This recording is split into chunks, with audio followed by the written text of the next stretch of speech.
Well, let's bring in the Executive Director and Chief Operating Officer of United Nigeria Airline, Osita Okonkwo. Thank you so much for being on the news tonight. Thank you. Well, I mean, we listened to your chairman there earlier today speaking with journalists, and the fulcrum of his conversation was the cost of doing business, really.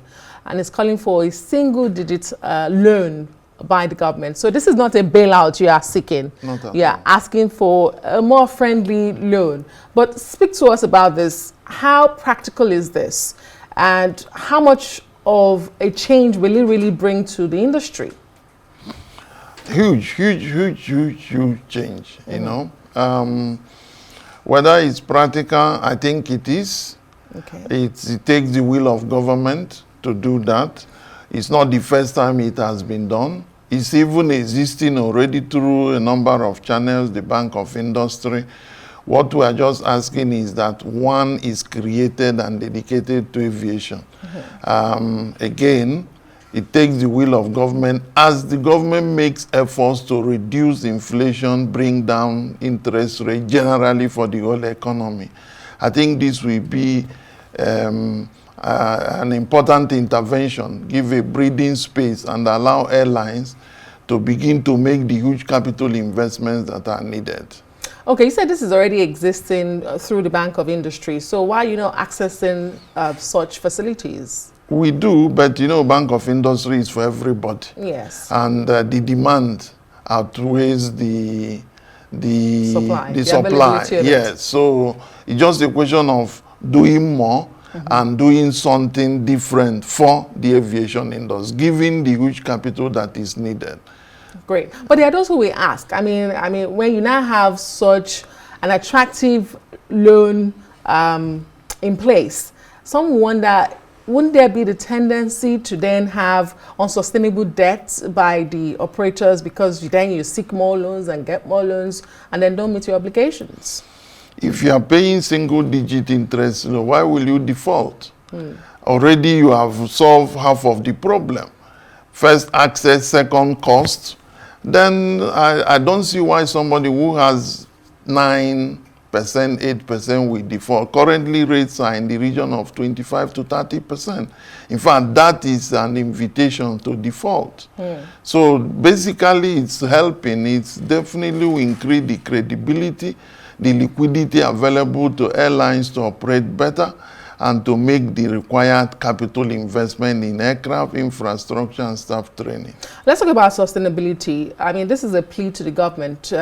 Should this plea or this single-digit loan not come from the government anytime soon, how sustainable is the aviation sector and the operators? How sustainable is this 25 to 30% loan you're currently getting?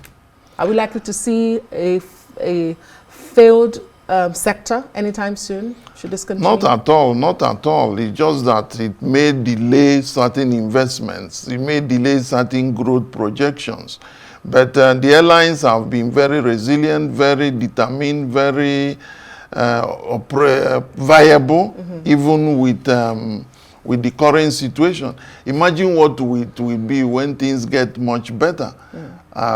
We will continue to appeal to government. It's not like government is Father Christmas, but we know that it has the capacity, both in terms of its policy and even access to resources to make some of these policy. Great. Another thing he mentioned was the issue of multiple taxations. I think I heard him say about 20 different agencies that are taxing airline operators in Nigeria. Is the government aware of all of these agencies? Are they all government agencies? And how does it affect your bottom line as a business? We have to make an important clarification here. So these are not taxes. Okay. They are charges. Okay?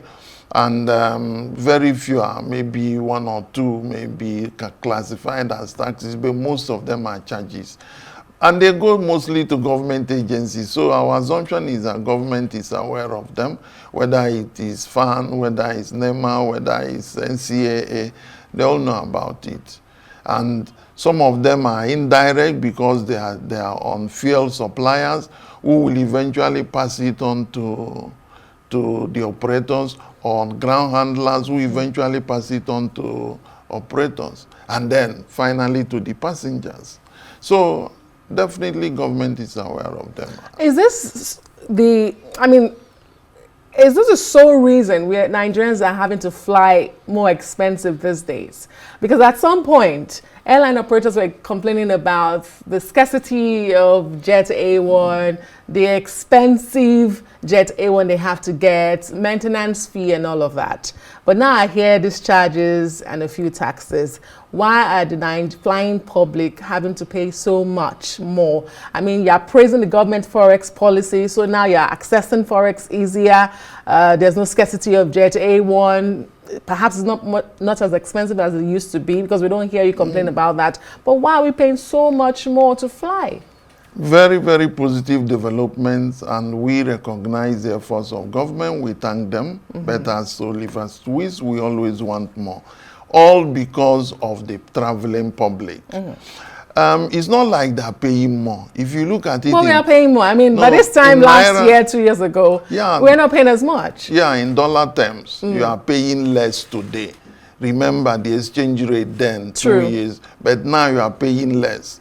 And even in naira to naira, parity of purchasing power of the naira, traveling public is basically paying less, and operators are doing everything possible to keep fares as low as they can. Can they come lower?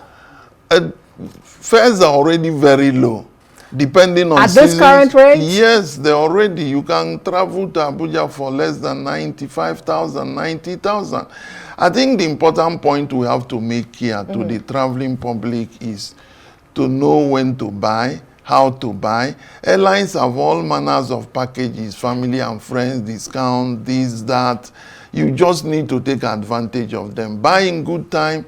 Don't wait until the last day, few hours to your, because at times that's how the airlines try to manage their revenue. So fares, I can assure you, compare it with any country in Africa, fares in Nigeria are the cheapest you can ever find. Okay. In dollar terms. Very quickly before we go, there's also the issue of cancellations and delay, which he also touched on today. I mean, nobody benefits from this cancellation and delay, as I understand it. Even the airlines, I mean, you lose your rotation, and when that happens frequently, you lose billions of naira. The passengers are left stranded, frustrated. Who do we blame? He says, we should not blame operators. Who then do the passengers blame? And how do we really get, succor? Yeah, so you are spot on your analysis. And we recognize that no operator will wake up one morning, cancel a flight because it has pleasure in doing that. The bottom line is that we must operate safely, and we must ensure that passengers get to their destination on time and in safe condition. So whenever anything happens, it may be as a result of weather that you can do nothing about, because there are certain parameters that you must meet before you take off and land. We don't just blame weather conveniently? That is one. No, nobody will do that. Okay. Second, if at the point of any time in the flight there are issues that you needed to sort out, you must sort them out, go through the required statutory filings and so on before you move. There are times, the way the airports are, there are delays, there are breakdowns. Once a particular flight is delayed, it multiplies, rolls over into other flights. But what I can assure the traveling public is that, yes, the operators may have one or two issues to resolve in terms of delays, and I'm sure everybody, including United Nigeria Airlines, is working towards resolving them. Our objective is to take passengers to their destination as they have planned, in one piece. And any time we don't do that, it calls for us to look back and find out why. And we work with the authorities, we work with the passengers, we try to make them good to ensure that everybody is happy at the end. But I can assure you, the issue of cancellations are something that very soon will be a thing of the past. Although there will always be, because of some other reasons, other than operator-related reasons. But on the side of the operators, every operator is working hard to eliminate or reduce them. I think I can say hallelujah to that. We look forward to those days. Mr. Osita Okonkwo is the Executive Director and Chief Operating Officer of the United Nigeria Airline. Thank you so much for being on the news tonight. Thank you for having me. We do appreciate your time. Well,